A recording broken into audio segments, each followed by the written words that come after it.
a face staring back at me. The evening in September was windy. The sidewalk's slick surface reflected the streetlight's yellow radiance. I was returning from volleyball practice. I typically take the bus, but that day I missed it and didn't feel like waiting another 20 minutes for the next one to arrive. So I chose to save time and just walk home. I am lucky to live rather close to my school, and I hadn't avoided the commute in the past. It's a very gated community, so if you don't mow your lawn that week, or don't put up the proper holiday decorations, your neighbors will probably judge you. I, who couldn't have been more than 13 at the time, didn't feel nervous strolling alone after dark, because crime is practically unheard of in my area. Crickets and an occasional passing car were the only sounds heard. I used my phone to check the time. Past 9 o'clock was the time. I still needed to finish my assignments, including a report that was due the next morning. I made the choice to bypass the park altogether, making the already brief stroll much shorter. The cute little patch of greenery could as well have been a dark wilderness in the absence of daylight. The park's central pond was reached by a network of winding cobblestone walkways that twisted and turned through the dense vegetation. All the soccer moms spend their summer afternoons here with their kids. Now, nothing but a circle of deserted benches met me.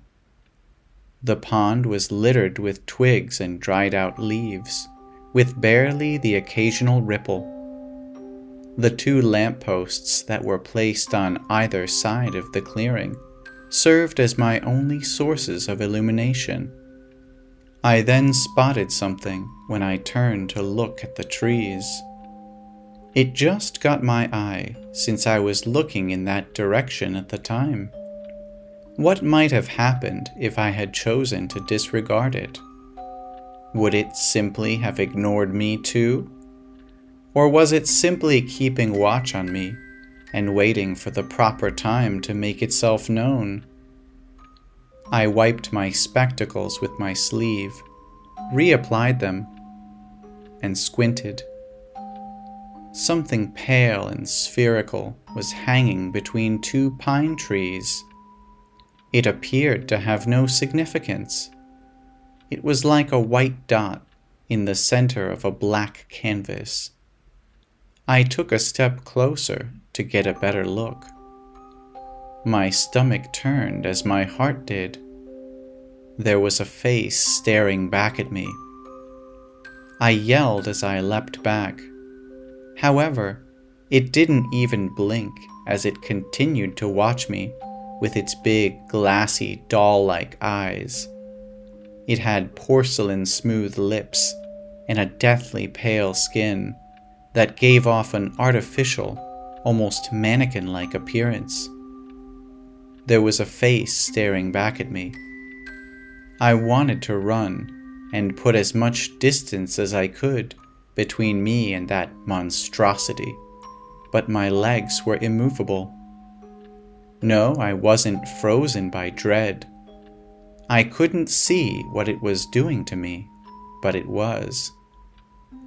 The more I begged my body to get me out of there, it seemed as though there were invisible hands holding me firmly in place. The disembodied visage had moved closer to me and was now gliding through the shadows between us. Or was it dragging me there instead? Whatever the case, it was rapidly approaching. As its jaws abruptly started to open, there was nothing I could do but scream in terror. It grew beyond all reasonable bounds, exposing a toothless gap that was easily big enough to accommodate me in my hole.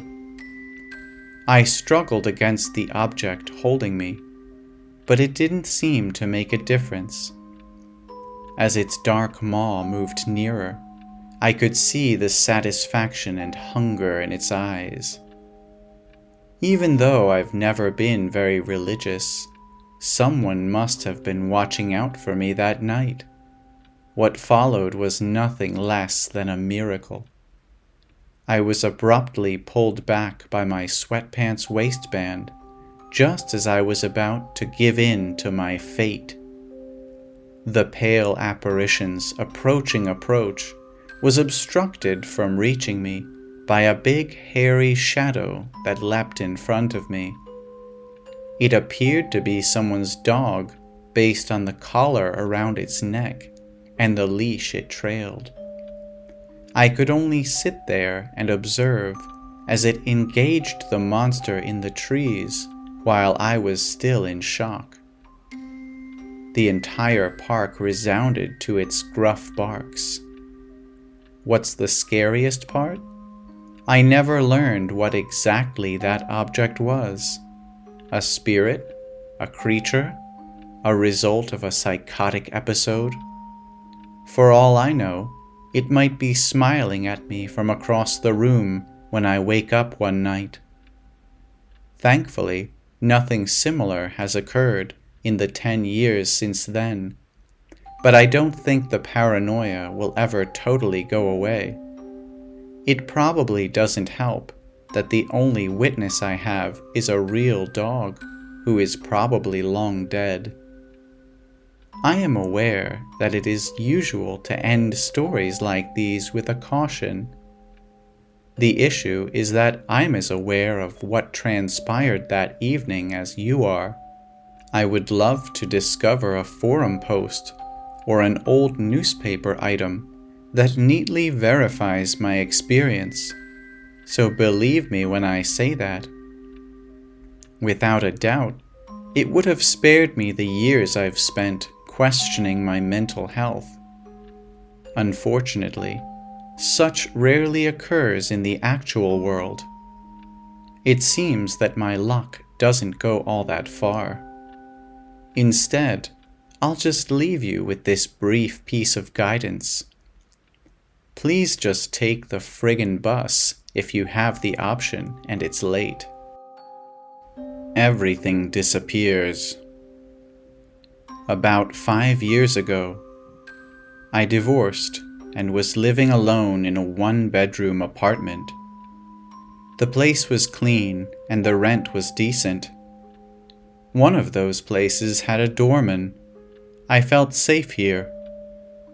I was alone and loving it, focused on my career and not on my clingy ex-husband. Things were finally looking up for me. At the time, I was working pretty late at the office and would often stumble into my apartment, sleep-deprived in the early hours of the morning, and wake up by 6:37 to start the day. I started noticing that in the morning, my door would be unlocked sometimes. I usually dismissed this as my sleep-dead brain thinking that the bed looked more appealing than locking the door. Another thing that I noticed since moving in was that I seemed to misplace things more than I used to. Little things like a hairbrush or nail polish, that sort of thing. It wasn't really that big of a deal, just enough to be a slight annoyance in my day. The longer I lived there, the more frequently I seemed to forget to lock the door. At first it was every once in a while. Then it seemed like an almost daily occurrence. More things went missing. Things like pictures, shaving razors, and most disturbingly my underwear. This went on for long enough that I started to get a little paranoid. I started to take the time at night to make sure the door was locked. I got into a habit of every night after I locked the door to turn the handle 3 times and say to myself, "It's locked, it's locked, it's locked." Time after time, I would wake up and the door would be unlocked. One time, I even tried staying up all night to watch the door, but I ended up falling asleep in my chair. I decided that my mind was not reliable enough to stay up all night, so I invested in a video camera. I went all out and bought the fanciest camera that I could get my hands on. So one night, I set the camera up facing the door. I hid the camera under a pile of towels on the floor. I locked the door and went to bed. When I woke up, my apartment looked normal. Nothing missing that I could see. I decided to check the tape. I fast-forwarded through hours of footage, not seeing anything. I was just about to give up when I noticed the handle of the door jitter. Then it slowly crept open. A figure slid through the half-open door and walked towards the camera. It paused, looked around as if it was listening for something, and walked towards the camera. It paused, looked around as if it was listening for something, then walked forward into direct view of the camera. I paused the camera. The hairs on my arms and the back of my neck started to rise. I was staring directly into the face of the maintenance man of the building. I could see those big, thick glasses and curly hair. I had no doubt who it was. I played the tape a little more. He looked comfortable as he walked around the apartment. Then he turned and walked towards my bedroom and out of the view of the camera. I didn't know what to do. Sobbing, I called the police. I tried to explain over the phone but couldn't. Soon enough, 2 officers arrived at my doorstep. I told them everything and showed them the tape. I remember seeing the blood drain from their faces. They promised me that I was safe and that they were going to get this guy. I needed to lay down, but didn't want to be alone. One of the officers offered to stand outside my apartment door as I took a nap. As I was lying in bed, unable to sleep but too drained to move, something kept nagging at me. I laid there for a few minutes, tossing and turning, unable to get comfortable or rest. My mind was racing. Then a realization slowly washed over me and chilled me to the bone. We watched the tape and saw the man enter my home, but we never saw him leave.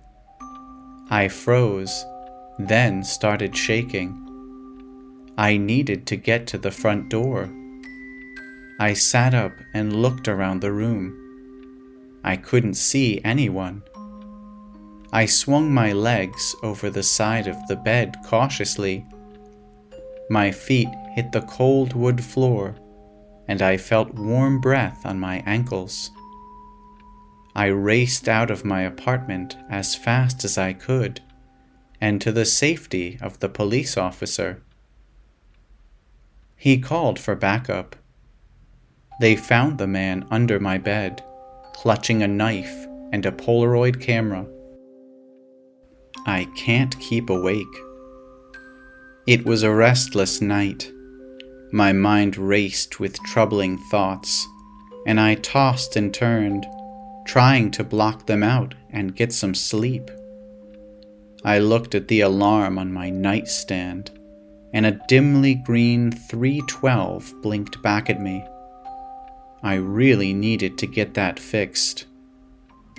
So I turned away from the clock towards the door frame and decided to try to force it.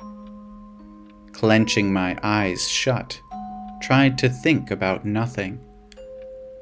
Right as I started having some success, then a dull thumping noise coming from the stairs.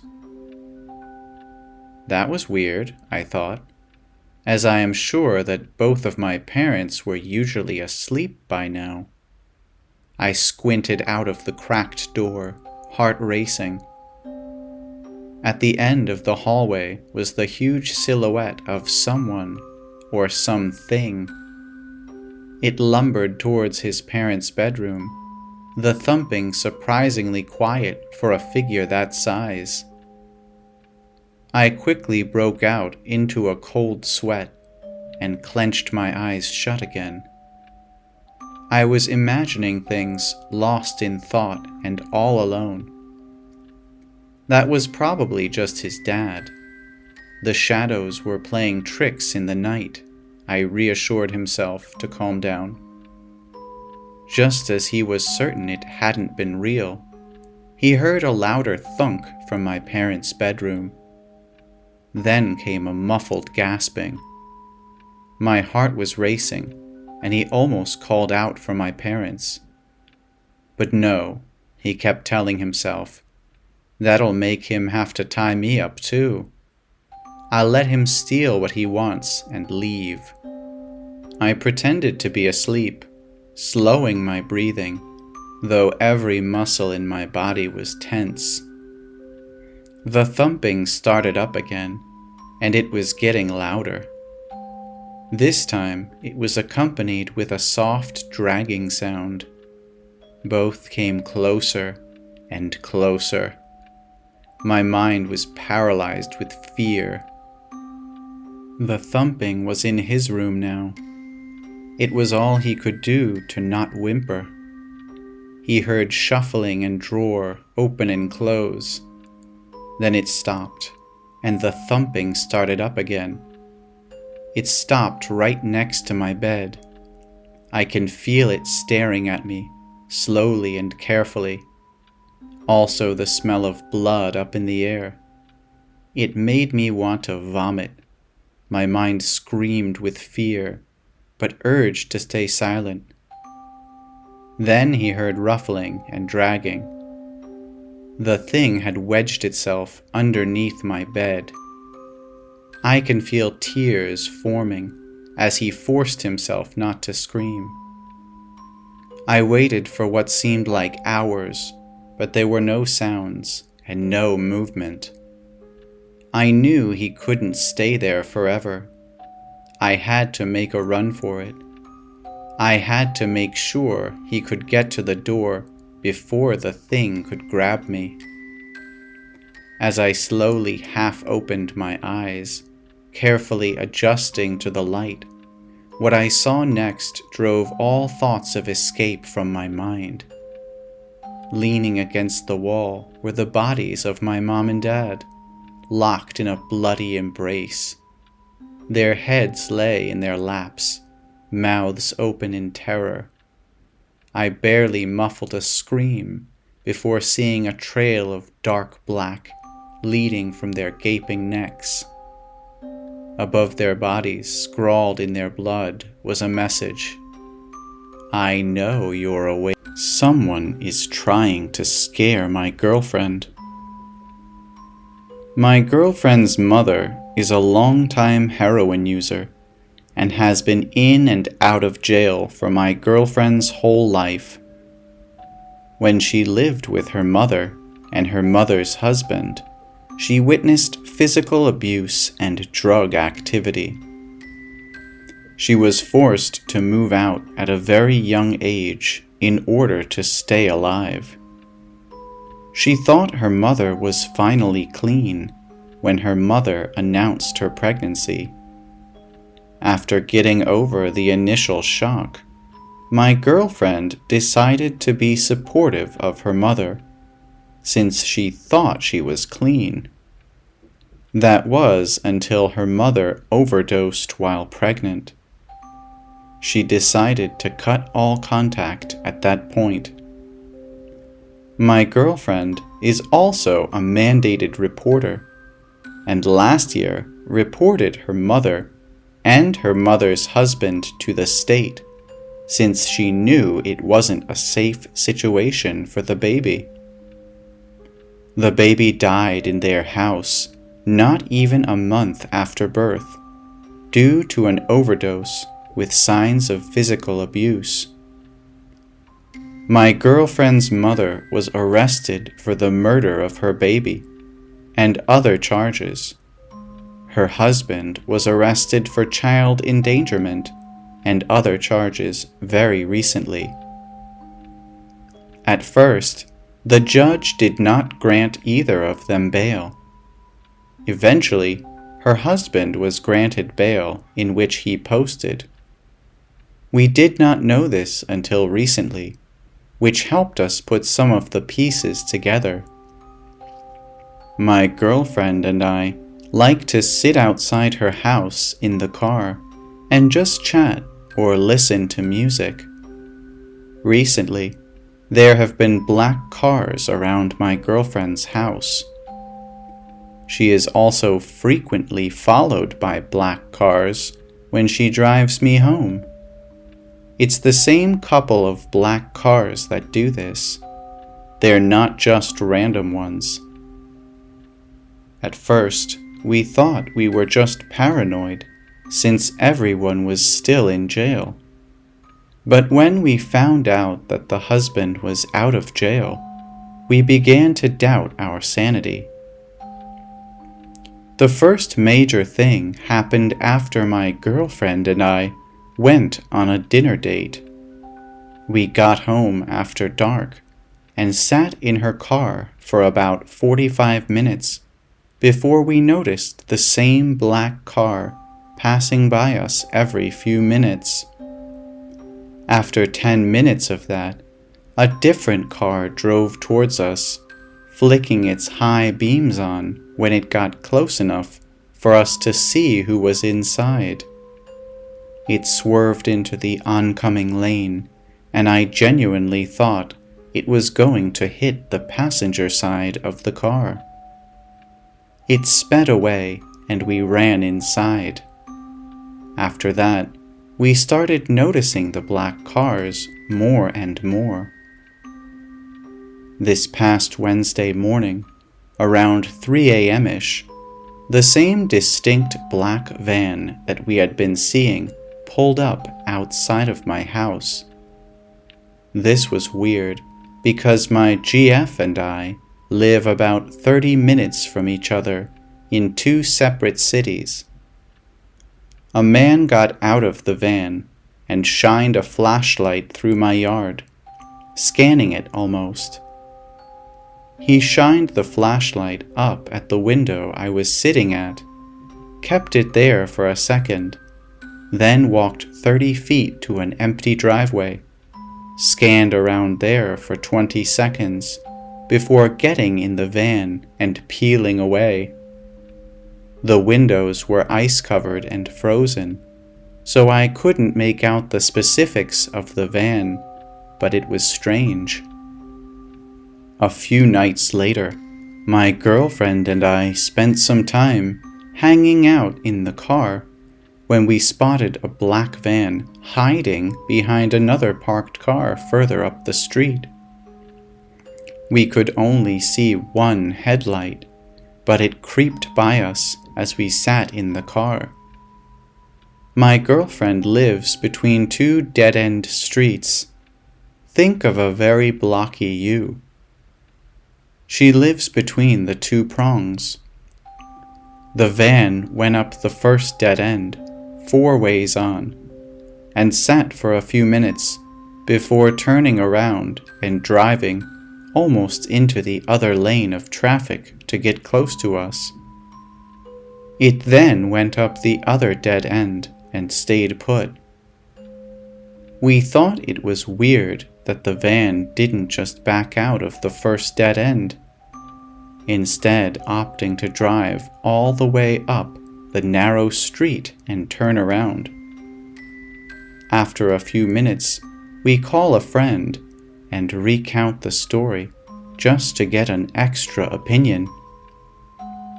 While my girlfriend was talking to our friend, I got out of the car to go for a cigarette and to see how far away the van was. I walked up the dead end that the van was on for about 15 feet before getting the worst gut feeling I've ever gotten. Across the street from me was a black mass, which was darker than the darkness around it. I decided to just turn around and rush my girlfriend into the house. Later that night, we heard a bang coming from downstairs, followed by what sounded like a boot on wooden stairs. We locked the bedroom door, and I sat against the door with a baseball bat, hopeful to barricade it.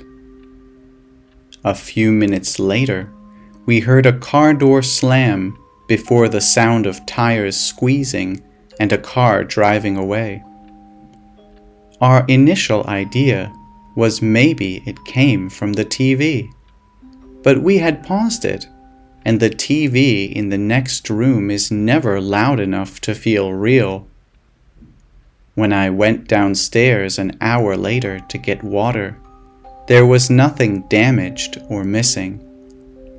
We theorized that maybe it was the sound of the front door trying to be opened, even though it was dead bolted. My girlfriend's exterior wall doesn't face the road, and we've never heard car sounds before. It is, however, next to a private driveway, and sometimes we'll hear her grandparents' car door close or the neighbors backing out. The next day, I was shoveling the sidewalks at my girlfriend's house, an activity that took about 20 minutes, and I saw the same black Chevy Silverado with mud streaks on the tailgate. It circled the block about 4 times. I was able to see the silhouette of the man driving through the passenger side window, and each time it was the same man and same truck. My girlfriend lives in a small town, and we were able to catalog the neighborhood cars. The black van and truck are abnormal. Someone was hiding in the darkness. That night, I was hanging out with 3 friends, Sarah, Nick, and Mary. We were celebrating Nick's birthday at his place, which happened to have a hot tub in the backyard. After a couple hours, and a couple too many beers, we jokingly suggested skinny dipping in the hot tub as some kind of birthday present. It would have probably stopped there if it wasn't for our drunkenness. So we did eventually say, "Let's do it." Now, for context, Nick's house was by a forest and was very isolated from neighbors. Adding to that, it was maybe past midnight, and anything past the Christmas lights of dubious quality that were spread around the yard was basically pitch black. Going out there without Nick's parents' home would have been unimaginable if it hadn't been for the wonders of inebriation. So, semi-reluctantly, I followed my friends into the night with a towel on my shoulder. We reached the hot tub that was worryingly close to the edge of the woods, and we started stripping. Everything was fine for the next 30 minutes or so, apart from the occasional branch cracking.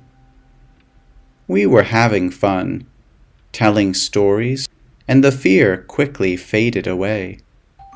That was until a deafening shriek came from the darkness of the forest, lasting for about 5 seconds. It sounded like a human voice, but it almost didn't sound like a person. We all turned livid, became silent for what seemed like hours, and I even saw Nick lose his boner in a matter of seconds. We didn't dare try to look into the forest, except Mary, who just grew a pair of balls out of nowhere and picked up her phone to use the flashlight. We couldn't help but follow the light as she pointed it at the forest, who seemed unaffected by it, as if the darkness was swallowing it. Nothing. As we were about to stop looking, though, the void stared back at us. Mary shined her light far behind Sarah, and it reflected on a pair of eyes and a white form in the distance. That was the straw that broke the camel's back. We rushed out of the tub without even giving a single thought about gathering our clothes. Mary and I screamed.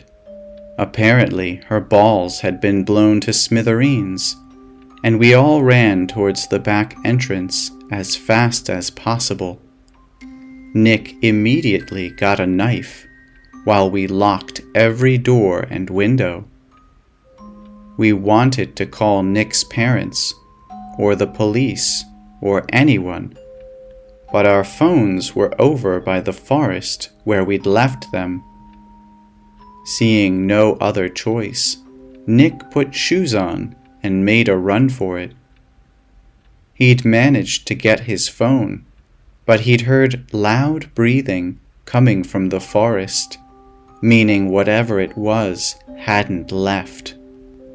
Nick got his parents to make their way home, handed us towels so we could finally cover ourselves, and we gathered in the basement where there were no windows. We spent most of the time in silence, waiting for something to happen. Half an hour in, we heard another shriek, more distant. Only this time, it was shortly followed by knocks on the door that couldn't possibly be Nick's parents. Sarah actually started crying, but thankfully it stopped after that. The parents arrived and allowed us to sleep in the basement for safety. They hadn't heard or seen anything, and were pretty sure we just imagined stuff.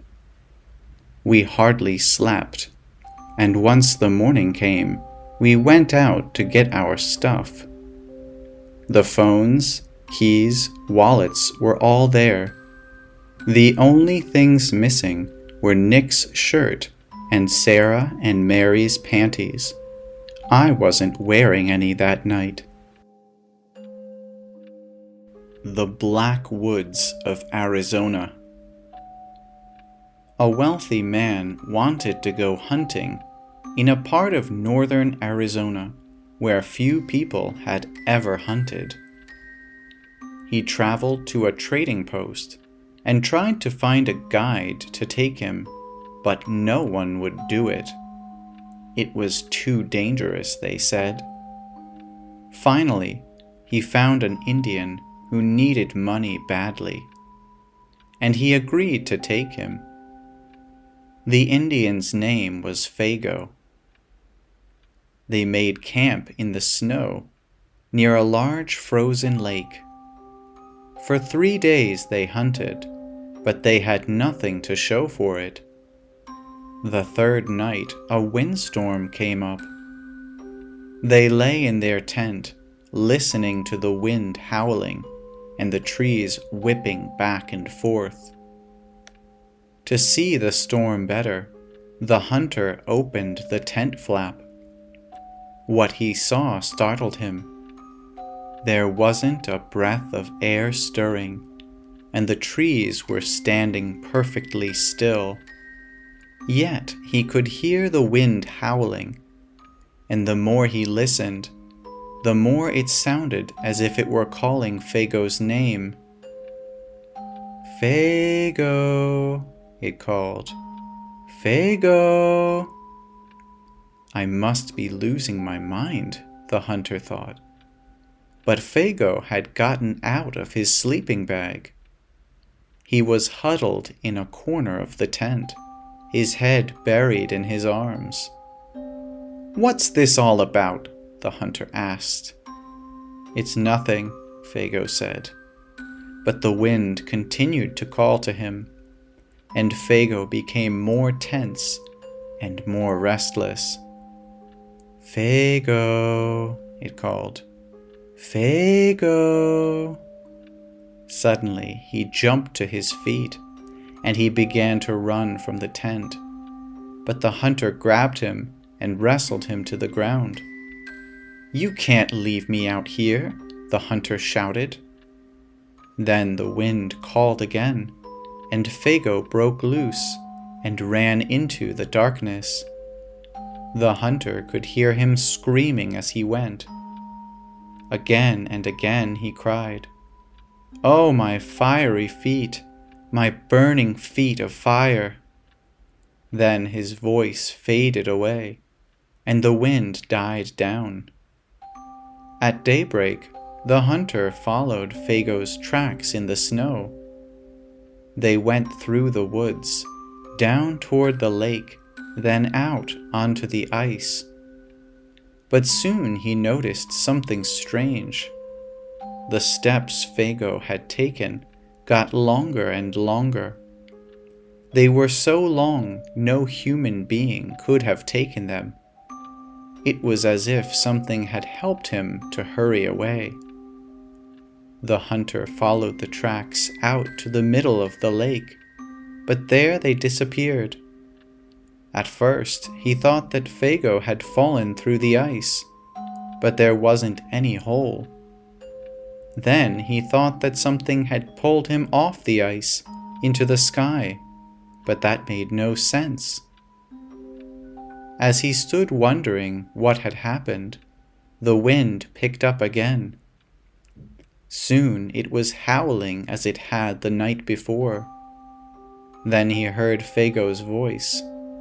It was coming from up above, and again he heard Fago screaming, "My fiery feet, my burning feet!" But there was nothing to be seen. Now the hunter wanted to leave that place as fast as he could. He went back to camp and packed. Then he left some food for Fago, and he started out. Weeks later, he reached civilization. The following year, he went back to hunt in that area again. He went to the same trading post to look for a guide. The people there could not explain what had happened to Fago that night, but they had not seen him since then. "Maybe it was the Wendigo," one of them said, and he laughed. "It's supposed to come with the wind. It drags you along at great speed until your feet are burned away, and more of you than that. Then it carries you into the sky, and it drops you. It's just a crazy story, but that's what some of the Indians say." A few days later, the hunter was at the trading post again. An Indian came in and sat by the fire. He had a blanket wrapped around him, and he wore his hat so that you couldn't see his face. The hunter thought there was something familiar about him. He walked over and he asked, "Are you Fago?" The Indian didn't answer. "Do you know anything about him?" No answer. He began to wonder if something was wrong, if the man needed help, but he couldn't see his face. "Are you all right?" he asked. No answer. To get a look at him, he lifted the Indian's hat. Then he screamed. There was nothing under the hat but a pile of ashes. The face in the corner. It was summer. I was with 2 friends, Will and Tom. We had gotten together to drink a few beers, play some video games, and watch some movies. Now, before you start thinking we slapped some scary thoughts into our head with some game like Dead Space or some horror movie, you're wrong. We were playing Micro Machines for Nintendo, and then we watched some Rocky Horror Picture Show. Overall, just a fun night with a few beers. And I mean a few. None of us were slurring. No one was stumbling. We were buzzed at the max. So this is in the basement, and the room we are in is more of a nook in the basement. I'm sitting beside Tom in 2 chairs. There's a table in front of us, a couch on the left that Will is sitting on, and a TV past the table in the right corner. Behind where we are sitting is about 10 feet of empty space, and then the staircase upstairs. Just before this staircase, though, is a hallway leading to the rest of the basement.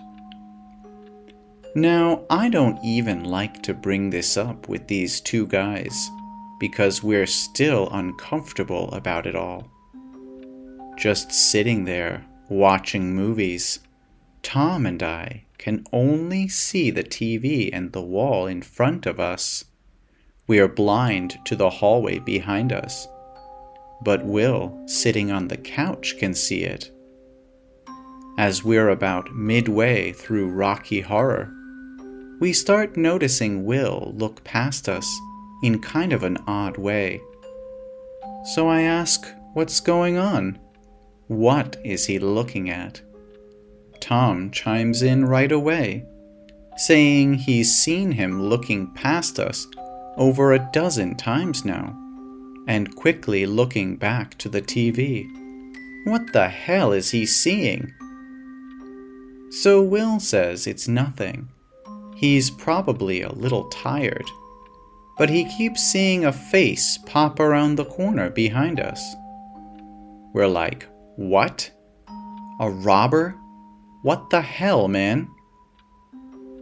He assures us it's not a robber, and just shrugs it off as him maybe being tired, and maybe being slightly drunk, even though he didn't appear to be either. So it's Tom's house, and he's a bit unnerved by this face peeking around the corner.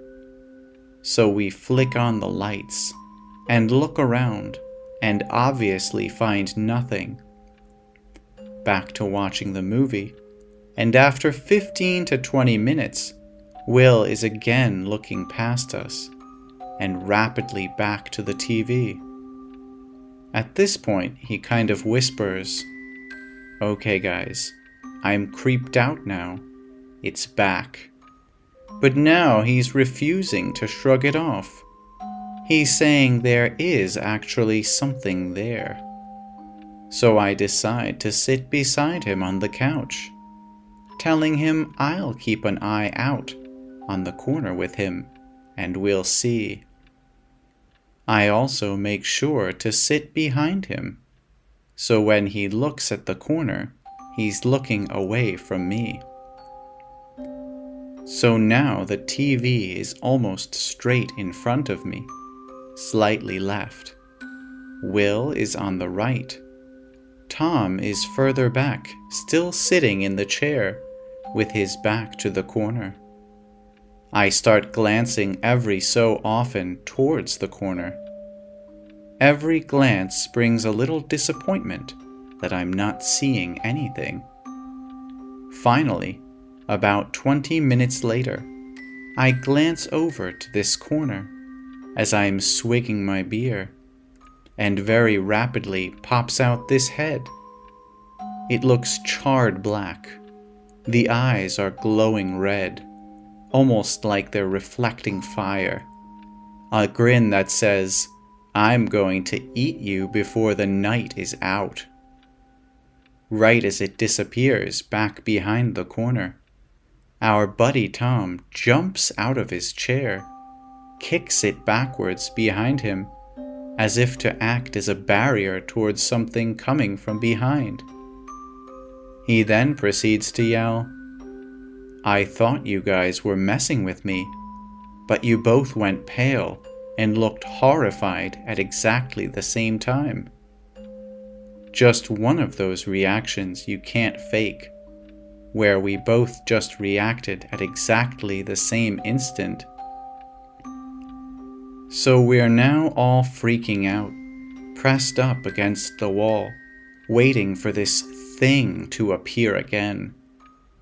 We wait a good 3 or 4 minutes, then finally work up the nerve to approach the light switch right near the corner.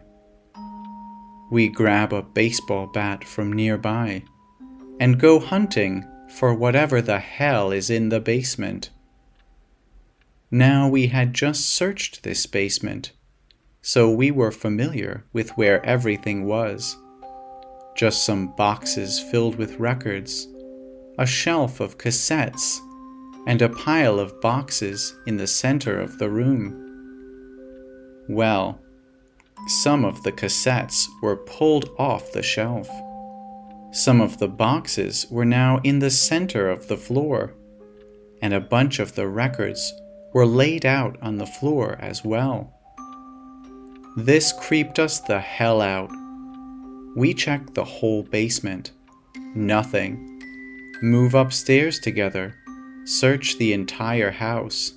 Nothing. Not an open door, not an open window, nowhere to hide.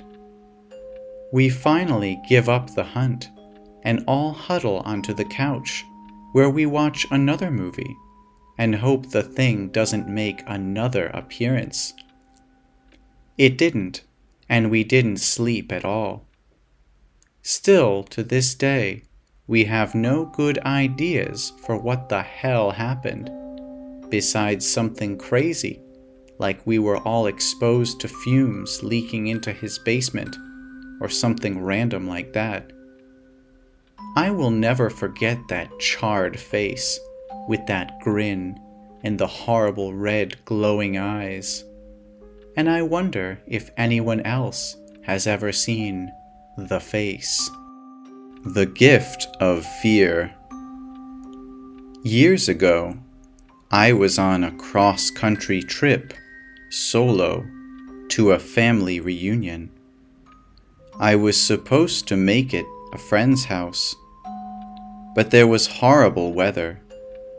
It was slow moving. Then a terrible accident happened just ahead of me, and I was stuck for quite a while.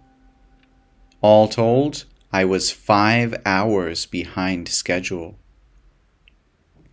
I was exhausted, in need of a bathroom and a shower, so I pulled into a little strip motel off of a fairly backroads state road. It was obviously small and dirty, but it would work in a pinch. There was a window to the outside, where check-in was. The guy there eyed me up, then a college-aged girl, asked me if I was traveling alone.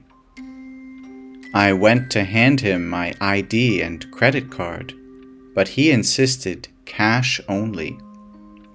Red flags were going off at this point, but I scrounged together just enough cash, and he tossed me the key. The room was dirty, barely bigger than the bed. The first thing I did was go to the bathroom. Then I flipped up the mattress. Dirty, signs of bed bugs. A moment later, I spied a cockroach. That was it. I was out. I decided I would use the parking space at least, and sleep in the back trunk hatch of my SUV.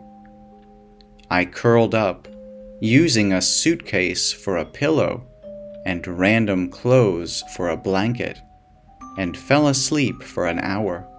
I woke up aware of someone talking on a phone outside, and glanced out to see the guy from check-in standing outside. It was now around 3 a.m. He finished up his call, then walked quietly over to my room, unlocked the door, and walked in. The lights didn't turn on, and a minute or two later, he came back out, slamming the door behind him and cursing with another guy.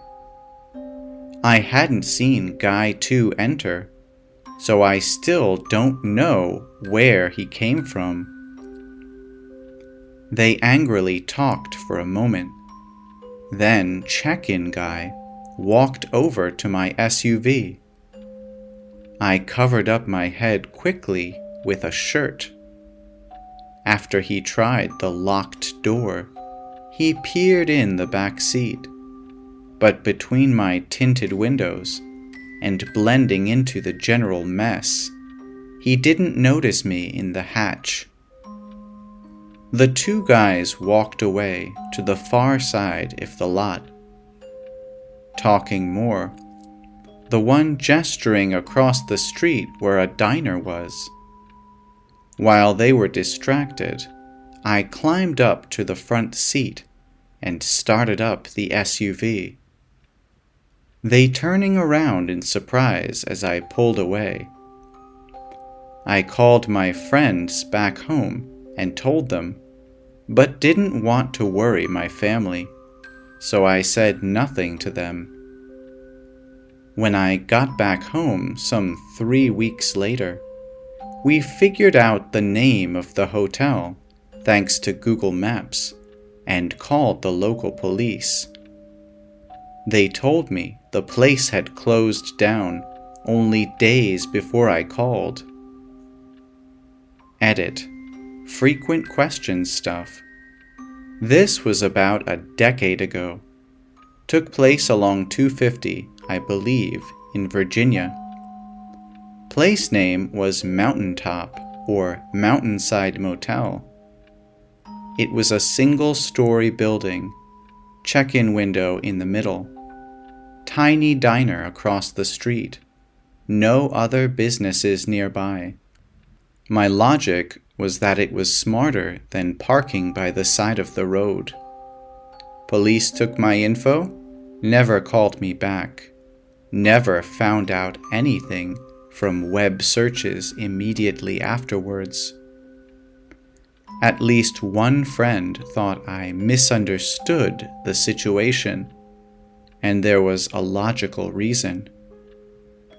The best piece of advice I can give you to stay safe while traveling alone is to think like a woman.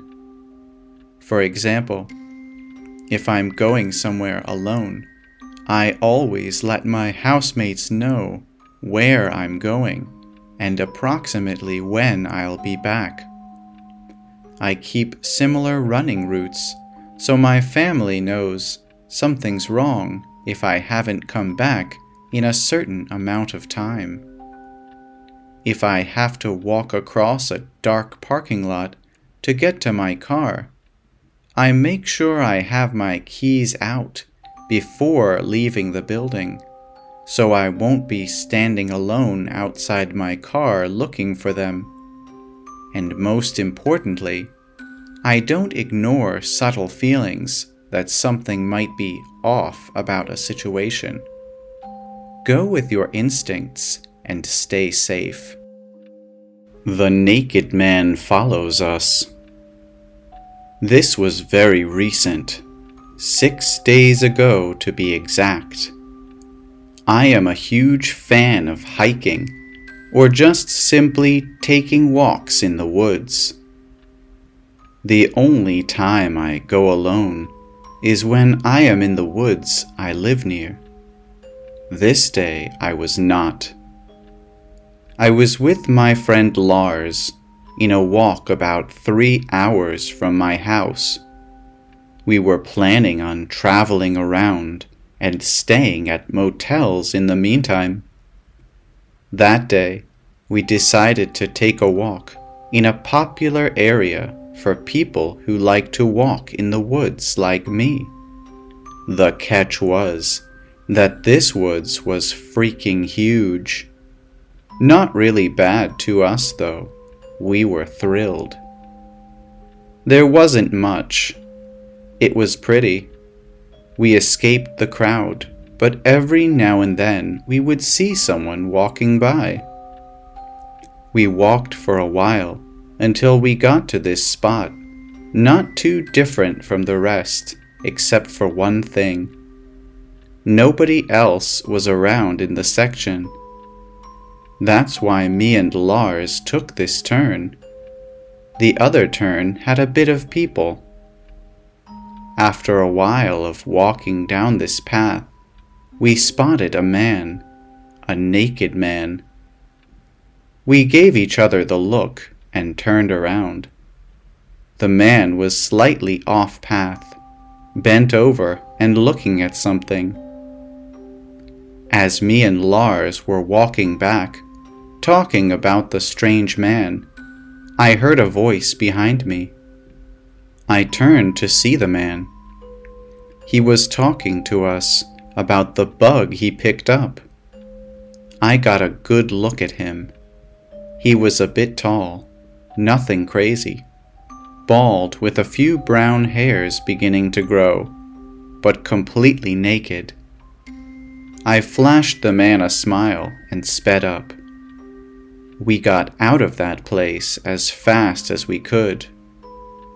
Once we got to the car, we kinda laughed. Yes, it was creepy, but more weirdly funny. The car ride was nothing, so skip to the motel.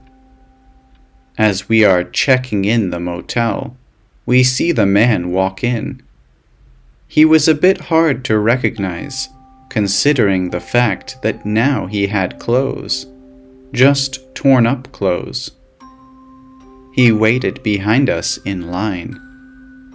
Good thing we were almost done checking in, because as soon as we did, he went right to our room and locked it with no thought. Now it was definitely creepy. Was he following us, or was it a coincidence?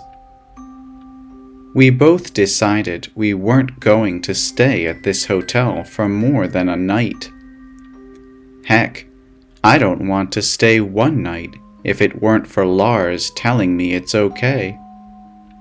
That night, Lars wanted to go outside for a cigarette. I don't smoke, but no way I was going to stay in this room alone. I followed him outside and we chatted for a bit. After a few minutes, I see the guy walk out of the doors. Lars put out his cigarette and began to walk inside. But before we got in, the guy pulled out what was probably a knife or something else sharp. It was dark, I could barely see, and started carving through his sleeve and right at his arm. I saw liquid trickling to the ground and immediately knew it was blood. I rushed into the lobby, and Lars got the idea and followed. We alerted the staff, but by the time they got someone to come out, he was gone. To this day, I still have so many questions. Did he follow us? Why was he naked? Why was he doing that to himself? I will probably never know the answer, but honestly, I am still spooked. I don't know what I will do if I see him again, but I hope I don't have to think about that. I heard some news in next morning. Friends see naked man in the woods while taking a walk. Later that night, see him at a motel cutting his arm. Trust yourself. In 2006, I was a college student at ASU. I lived in an off-campus apartment on the ground floor, and it was a block off a major street here in Phoenix called Baseline. In the summer of 2006, Phoenix, Arizona was plagued by 2 serial killers. One was the Phoenix shooter, who ended up being a team of 2 guys randomly shooting people. And the other was the Baseline killer, a rapist and murderer. Having 2 serial killers put the entire city on edge, and everyone was talking about it. I even saw articles in Time or Newsweek about the situation. So, the fall 2006 semester had just started. It would get stuffy in my apartment, so I'd leave the window cracked a little because the morning air is nice. The blinds provided visual cover. Anyways, one morning a strange sound woke me up. It was the crack of dawn, 4:45 a.m., and the sun was just barely coming up. It was the sound of someone lightly tapping on the window, and it seemed intentional. In my tired state, I figured it could be a bird, or some branches, or something trivial. Tap, tap, tap. Silence. After about 90 seconds of nothing, the tapping returned, and it was absolutely purposeful. I was positive it was a human producing this noise. I thought it was my boyfriend, who thought it was cute to try and scare me sometimes. I decided I'd be a bit of a brat and make him wait, but I was also getting really angry. How dare he pull a prank when I'm trying to sleep? This is just like him. I'm going to give him a piece of my mind about disturbing my sleep like this. At a certain point, I got up to get a glass of water, still being in the mindset of wanting to annoy my stupid boyfriend who thought this would be funny. But I saw some movement through the slit in the blinds, and I marched over and yanked the blinds so I could see. Definitely not my boyfriend. He sorts of seemed taken aback by my anger, but only slightly. The man I saw will be with me forever, or more specifically, his eyes, and the feeling they gave me were insanely creepy. Honestly, words can't do justice to how terrifying his eyes were. They looked like black orbs with no white in them, absolutely predatory. When I see pictures of Ted Bundy or Charles Manson, that's exactly what he looked like. Even if you saw a picture of how they looked, it's different when you experience it in person. It totally floored me. Something about this man was profoundly wrong. He was crouched down like an umpire.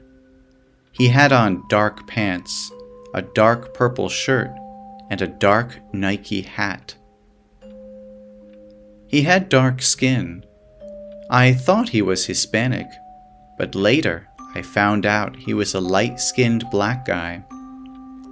Anyways, he whispers to me, "Can I talk to you?" If you want to know how insanely creepy that is to hear, just whisper that sentence out loud to yourself right now. It still sends chills down my spine when I think of how that sounded. His hands subtly moved towards his waist. I later learned he would blitz attack his victims, and he probably had a gun. All that separated us was a mesh screen. Now, this is about a 3-second interaction at this point. For some reason, I thought of Ted Bundy and how he'd pretend to be crippled to target his victims. I thought of my mom telling me to not be nice to strangers. My thinking wasn't as calculated as all that, but it was more the nano-processing of how to deal with the situation. I shut the window angrily and locked it. I can't overemphasize how incredibly irritated I was that this person had the audacity to disturb my precious sleep. I laid back down and wondered if I'd been too mean. What if he needed help? But that didn't really make sense. Why would he be, tapping and whispering if he was truly in trouble? I decided he was a creep after all. I was too annoyed to go back to sleep, but I sort of laid back down. I told my roommate about an hour later, and she sort of jokingly asked if it could have been the baseline killer. When she said that, my heart sank.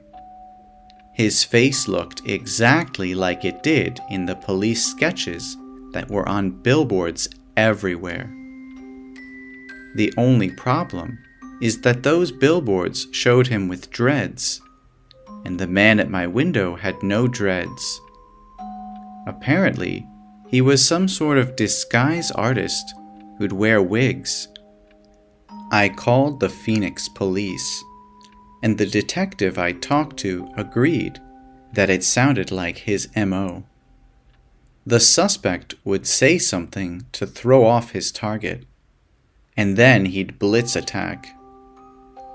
The detective said that my angry response probably made me seem like too much of a hassle and moved on. The only problem was that I thought the guy looked Hispanic, and the detective said many witnesses described him as black. I thought they might want to come out and try for samples or surveillance video or something, but I didn't hear back from the detective.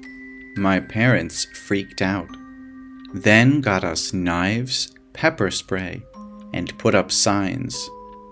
Some people asked why I didn't get a gun. I can't remember why I didn't at the time, but I remember it being something I was open to when my dad brought it up. We learned another tenant had complained that same morning. I never learned the details, but this idiot was apparently going around trying to find a target. The stupid apartment wouldn't let us out of our lease, so we moved to a second-floor apartment right above our old unit. The neighbors who moved into our old unit were horrible. Obnoxious tweakers who would do meth and play pitbull on repeat for hours and have knife fights at 11 a.m. on weekdays. There were times I wondered if they might be worse than the actual serial killer who came to my window. So that unit was cursed somehow. Anyways, on September 4th, 2006, they arrested Mark Goudreau. I think the detective didn't call me back because they were days away from arresting Goudreau. When I saw his mugshot, I was sick but also relieved. He was absolutely the guy outside my window. To me, he looked like he could be Hispanic. You can judge for yourself if you Google it. He's on death row in Arizona now. His wife tried to mount some campaign to show that the police were framing him or something.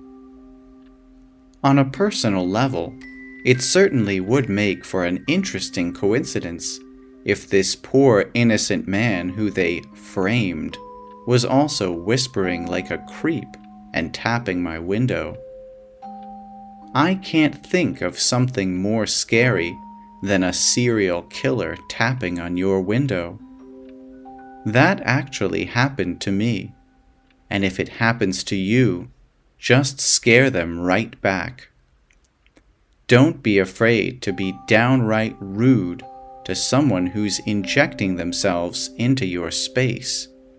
It could save your life if you're not afraid to throw your weight around and tell someone off. Trust yourself.